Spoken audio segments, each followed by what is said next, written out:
अगर आपको भी कमाना है अंबानी अडानी के जैसा धन तो जीके जीनियस पंकज के करेंट अफेयर के वीडियो में लगाओ अपना मन। दोस्तों आज मैं आप सभी के लिए लेकर आया हूँ 5 और 6 फरवरी 2024 के करेंट अफेयर के सारे इम्पोर्टेंट क्वेश्चन एक ही वीडियो पर। तो चलिए शुरू करते हैं।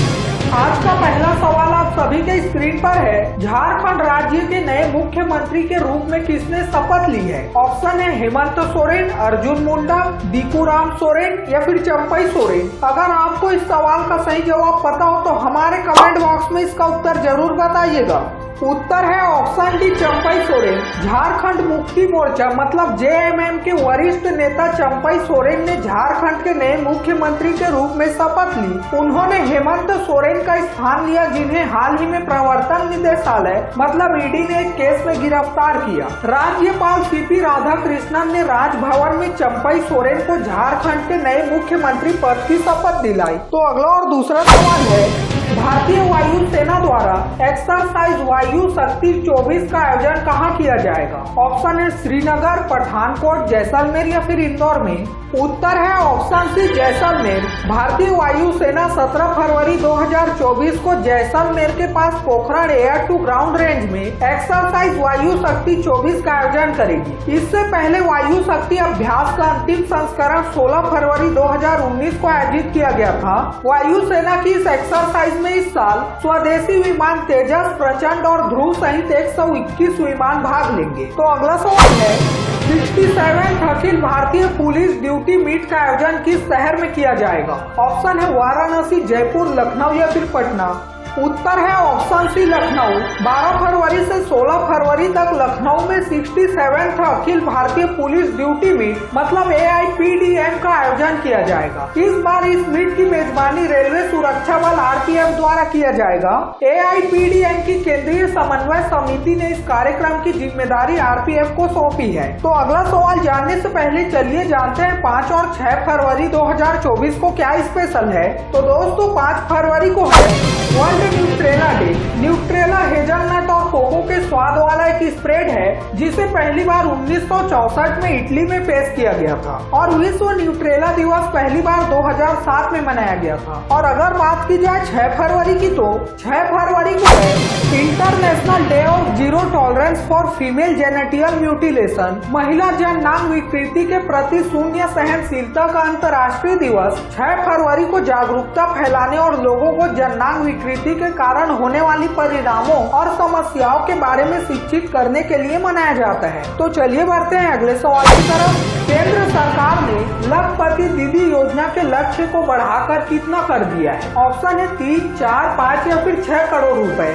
उत्तर है ऑप्शन है 3 करोड़। वित्त मंत्री निर्मला सीतारमण ने अंतिम बजट में लखपति दीदी योजना को लेकर भी एक घोषणा की। सरकार ने स्वयं सहायता समूह के तहत लखपति दीदी योजना का लक्ष्य बढ़ा दिया है। भारत की वित्त मंत्री ने कहा कि लखपति दीदी योजना की सफलता से उत्साहित होकर भारत सरकार ने इस योजना का लक्ष्य 2 करोड़ से बढ़ाकर 3 करोड़ कर दिया है। इस योजना के तहत महिलाओं को प्लम्बिंग, LED बल्ब बनाने और ड्रोन के संचालन और उनकी मरम्मत जैसी कौशल से प्रशिक्षित किया जाता है। तो अगला और 5वां सवाल है किस राज्य में स्मार्ट पुलिसिंग के तहत सेल्फ बैलेंसिंग इलेक्ट्रिक स्कूटर को लॉन्च किया गया? ऑप्शन है बिहार, उत्तर प्रदेश, पंजाब या फिर उत्तराखंड। उत्तर है ऑप्शन डी उत्तराखंड। हाल ही में उत्तराखंड पुलिस ने स्मार्ट पुलिसिंग को बढ़ावा देने के उद्देश्य से सेल्फ बैलेंसिंग इलेक्ट्रिक स्कूटर को लॉन्च किया है। पर्यटकों और स्थानीय नागरिकों की सुरक्षा के लिए हरिद्वार में पुलिस सेल्फ बैलेंसिंग स्कूटर से निगरानी करेगी। यह स्कूटर उत्कर्ष स्मॉल फाइनेंस बैंक द्वारा दान में दिया गया है।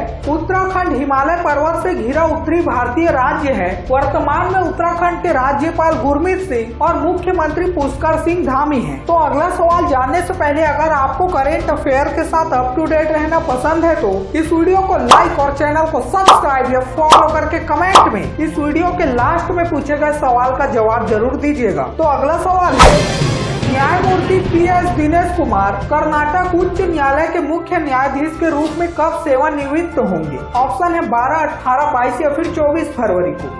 उत्तर है ऑप्शन डी 24 फरवरी। न्यायमूर्ति PS दिनेश कुमार 24 फरवरी 2024 को कर्नाटक उच्च न्यायालय के मुख्य न्यायाधीश के रूप में सेवानिवृत्त होंगे। न्यायमूर्ति PS दिनेश कुमार 2015 से कर्नाटक उच्च न्यायालय में कार्यरत हैं। मुख्य न्यायाधीश के रूप में उनकी नियुक्ति की सिफारिश सुप्रीम कोर्ट कॉलेजियन ने की थी। और अगर बात की जाए कर्नाटक हाई कोर्ट की, तो कर्नाटक उच्च न्यायालय भारत के सबसे पुराने और सबसे सम्मानित उच्च न्यायालयों में से एक है। तो अगला और 7वां सवाल आप सभी के स्क्रीन पर है। किस भारतीय निशानेबाज ने 2024 में काहिरा इजिप्ट विश्व कप में पुरुषों की 50 मीटर राइफल 3 पोजीशन स्पर्धा में कांस्य पदक जीता? ऑप्शन है मनु भाकर, अखिल सयोराण, गगन नारंग या फिर दिव्यांश पवार।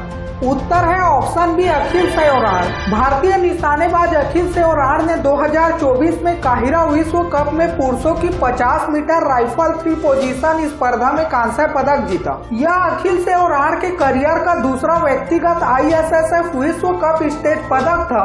इससे पहले उन्होंने 2022 में इसी स्पर्धा में एक बार और कांस्य पदक जीता था। अगर आपको इस सवाल से संबंधित और भी जानकारी पढ़नी है तो आप इस वीडियो को रोककर पढ़ सकते हैं। तो अगला सवाल है, केंद्रीय आयुष मंत्री श्री सर्बानंद सोनोवाल द्वारा राष्ट्रीय आरोग्य मेले का उद्घाटन कहाँ किया गया? ऑप्शन है मुंबई, चेन्नई, कोलकाता या फिर नई दिल्ली में। उत्तर है ऑप्शन डी नई दिल्ली। राष्ट्रीय आरोग्य मेले का उद्घाटन केंद्रीय आयुष मंत्री श्री सर्बानंद सोनोवाल ने नई दिल्ली में किया। इस मेले का आयोजन आयुष मंत्रालय और श्री पूरन चंद गुप्ता स्मारक ट्रस्ट के सहयोग से किया जाता है। राष्ट्रीय आरोग्य मेले को 1 फरवरी से 4 फरवरी तक नई दिल्ली के जवाहरलाल नेहरू स्टेडियम में आयोजित किया गया। इस कार्यक्रम का उद्देश्य आयुर्वेद, योग, प्राकृतिक चिकित्सा, यूनानी, सिद्ध और होम्योपैथी जैसे विभिन्न पारंपरिक भारतीय चिकित्सा प्रणालियों के लाभों और सिद्धांतों को प्रकाशित करना है। उत्तराखंड यूनिफॉर्म सिविल कोड मतलब UCC कमेटी के अध्यक्ष कौन है? ऑप्शन है रंजना प्रकाश देसाई, विनय रावत, साक्षी खंडूरी या फिर विमल सक्सेना जी। उत्तर है ऑप्शन है रंजना प्रकाश देसाई, जिनको Uttarakhand uniform civil code committee का अध्यक्ष चुना गया है। रंजना प्रकाश देसाई ने समिति के सदस्यों के साथ उत्तराखंड के मुख्यमंत्री पुष्कर सिंह धामी को UCC की अंतिम रिपोर्ट सौंपी। इस अवसर पर वहां के मुख्यमंत्री ने कहा कि उनकी सरकार 5 फरवरी को इसके संबंध में विधानसभा में विधेयक लाएगी। तो चलिए बढ़ते हैं अगले सवाल की तरफ। भारत का पहला 20 साइट स्टार्टअप फेस्ट इमर्ज 2024 कहाँ आयोजित किया जाएगा? ऑप्शन है मुंबई, गोवा, मंगलुरु या फिर चेन्नई में। उत्तर है ऑप्शन सी मंगलुरु। भारत का पहला 20 site startup fest emerge 2024 Mangaluru में आयोजित किया जाएगा। यह कार्यक्रम ब्लू फ्लैग समुद्र तट के निकट सुरमय तन्नी भूर्व समुद्र तट पर होगा। तपस्या बीच फेस्टिवल मतलब TBF के बैनर तले आयोजित इस फेस्ट का उद्देश्य उभरते स्टार्टअप को बढ़ावा देना और उनका पोषण करना है। एक जीवंत स्टार्टअप पारिस्थितिकी तंत्र के निर्माण में मंगलुरु की क्षमता को भारत की स्टार्टअप राजधानी बनाने के प्रयासों पर प्रकाश डाला गया है। तो अगला सवाल है, बजट बढ़ने के कारण आज की प्रश्नोत्तरी यहीं पर समाप्त करनी पड़ेगी। उससे पहले चलिए जानते हैं कल के सवाल का सही जवाब क्या था। कल के सवाल का सही जवाब है ऑप्शन ए 1 फरवरी, जिस दिन हर साल इंडियन कोस्ट गार्ड डे दिवस मनाया जाता है। तो दोस्तों चलिए देखते हैं आज का सवाल क्या है। अयोध्या के रामलला की ऊंचाई कितनी है? ऑप्शन है 49, 50, 51 या फिर 52 इंच। अगर आपको इस सवाल का सही जवाब पता हो तो हमारे कमेंट बॉक्स में इसका उत्तर जरूर बताइएगा, और अगर न भी पता हो तो तुक्का लगाइएगा। कल फिर मिलते हैं कल के करंट अफेयर के वीडियो के साथ। तब तक के लिए बाय बाय, जय हिंद, जय भारत।